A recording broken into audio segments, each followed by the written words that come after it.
What's a trade secret you know from working the industry? If you ship through FedEx Express, if you're sending many packages envelopes to a single stop, ship one priority overnight and the rest standard. They'll be delivered together with the priority package. Express courier here. This is on point. I hate having to double back to a stop, so if I see a business priority, and 3 more standard, I get giddy because I can do that stop as one instead of 2 separate ones. A resistor is made in Japan. It is wrapped in plastic and shipped to Michigan. It's installed into a small PCB. It is wrapped in plastic and shipped to Taiwan. That PCB is installed via sideboard connector onto a larger PCB. It is shipped to China. That PCB is installed in a small housing via harness. It is shipped to India. That housing has its microchips programmed and the outside is given a chemical treatment. It is shipped back to Michigan. The housing is now treated and installed into a car side mirror. It is shipped to Ohio. The side mirror is run through a post-production sort program to check for defects. It is shipped to Detroit. It is installed onto a car. Every single step of that shipping, every single component is wrapped in plastics. Millions of them per car, to over half a dozen locations each. Something like 50 million cars are produced each year. Your straws aren't doing shit for the use of plastics. Automotive production and diagnostics engineer. We learned about this in high school. And that teacher was criticized for his curriculum. He was literally the only adult to take time and risk for information he knew was critical for us. From simple tax advice to starting small business to securing small loans to not getting ripped off on car insurance. All this stuff and none of was ever part of his daily lesson plan. Edit, I've never gotten anything close to this as far as upvotes. Thank you all. We had one of those at my high school and he got forced into early retirement. Students were incredibly upset.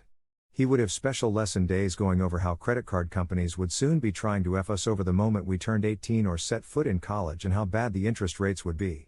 Other basic life skills like figuring out where we could get roadside from if we didn't learn to change tires, differences in insurances on cars, some Diet Ramsey stuff like having an emergency fund in a separate account.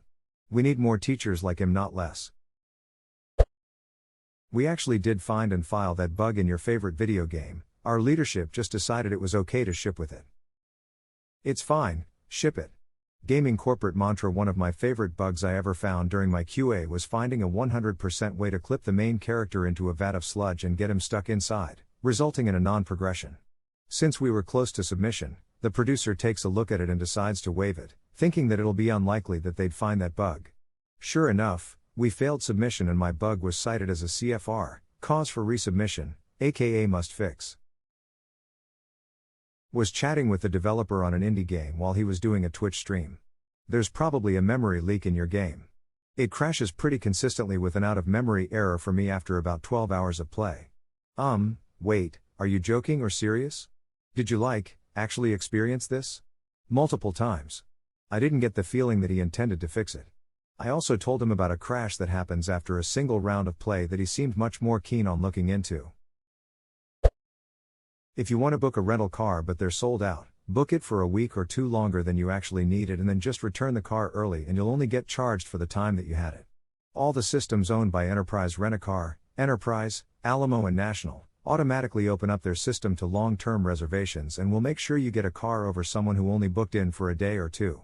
Worked there for 2 years. It's a dirty business but at least I learned a lot of rental hacks. Lamau. So you mean if I try to rent a car for a day and it says there's none, if I put in a request for 2 weeks it will now say there is a car? Yes. Most electronic medical records allow providers to put pop-up warnings in your chart if you act verbally or physically aggressive. If you yelled at the nurse in 2017, the medical assistant you called today begging for a last-minute appointment can see it. It comes up as aggression warning. We can also see if you're an elopement risk, high fall risk, are on suicide precautions. Lots of them are banners. What's an elopement risk?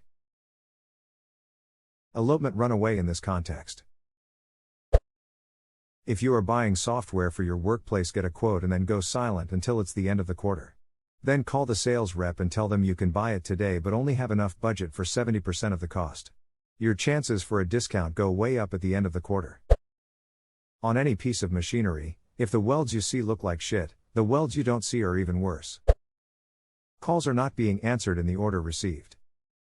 And let me guess, It's not unusually high call volume, it's that they just haven't hired enough people to actually answer all the calls in a reasonable time frame. Also, the menus haven't recently changed. If you are wondering what's taking me so long to process your loan application, it's because I forgot about it. Is this why title companies insist that you need to come down and sign today? I've been waiting on you for weeks, but if I don't sign today, the whole thing will come crashing down? Yes, or at least maybe. Either they've run up against some arbitrary timeline they need to hit for the application to remain valid, or they need to close the loan to meet monthly sales targets. Casinos don't need to cheat. We have already rigged the game against you. Funniest thing I ever heard from a bookie is that all his clients will tell you at the end of the year that they're about even. Oh yeah, then how did I afford this BMW? Head say. You gotta love the gamblers who always win. One of my friends would talk about her friend who always wins. I'm like, you mean the dude living with his parents in his 30s who has put himself on the do not let me in the casino list twice? That guy? Yeah, gamblers only tell you when they win. People also have their own definitions of winning. I know someone who goes to a casino regularly and always somehow comes away as a winner.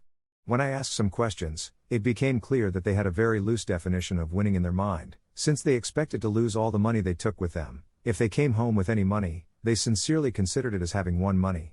So if they went in with $300 and came out with $50, then in their minds they won $50. They didn't see it as a $250 loss. I used to have a gambling problem. I remember one night I went to the casino with $5,000.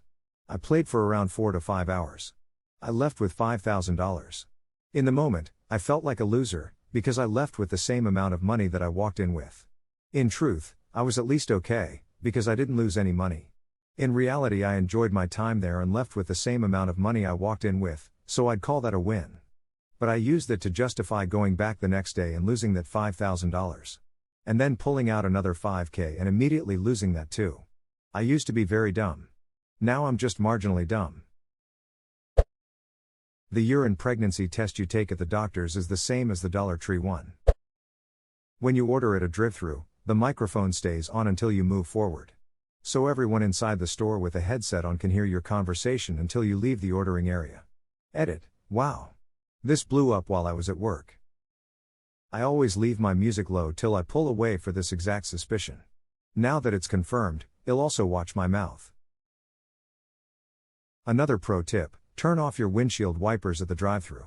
It pelts the worker with your rainwater. Tourism industry here. Look up when peak season is for the destination you're looking at. There are usually cheaper prices at the beginning and end of the season. Try to book at the beginning of the season. Seasonal workers work themselves ragged and are usually completely burnt out at the end. At the beginning of the season, everyone is stoked to start making money again. Is there anything wrong with just booking off-season? Having a crew that can pass a drug test is not the same as having a drug-free crew. When one guy can pass a drug test, everyone can pass a drug test. My last job, I got randomly drug tested 3 times in that many weeks, as the company I worked for was more than 98% certain I was the only worker out of the 9 guys running the whole processing plant that could pass the test. That happened to me in high school sports.